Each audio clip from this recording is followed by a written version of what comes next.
ماتياس كلايستوس اللي قريب امامنا يشير الى وجود خطا وركله حره لمنتخب شباب العراق.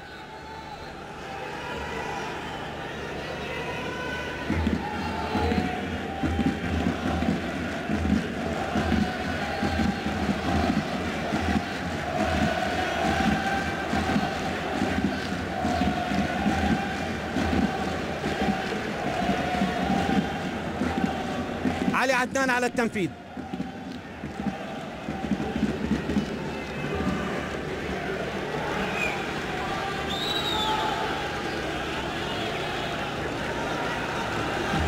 كرة من مكان خطير لمنتخب شباب العراق. علي عدنان على التنفيذ. ركلة حرة، ركلة حرة لمنتخب شباب العراق.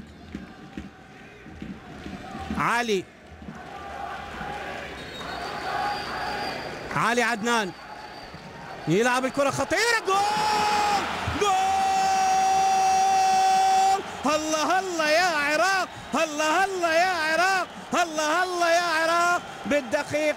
بالدقيقة 34 يسجل اللاعب علي عدنان هدف التقدم الأول لمنتخب شباب العراق. حلوين يا شباب، حلوين يا شباب. الله الله يا عراق، الله الله يا عراق. هدف التقدم الأول بالدقيقة 34 من ركلة حرة يسجل علي عدنان، ويسجل ثاني أهدافه في البطولة بعد أن سجل في شباك إنجلترا. يلعب كرة مقشرة لولبية إلى داخل الشباك، ويقدم أجمل هدية لكل من يتابع هذا اللقاء. وروح عين روح روح روح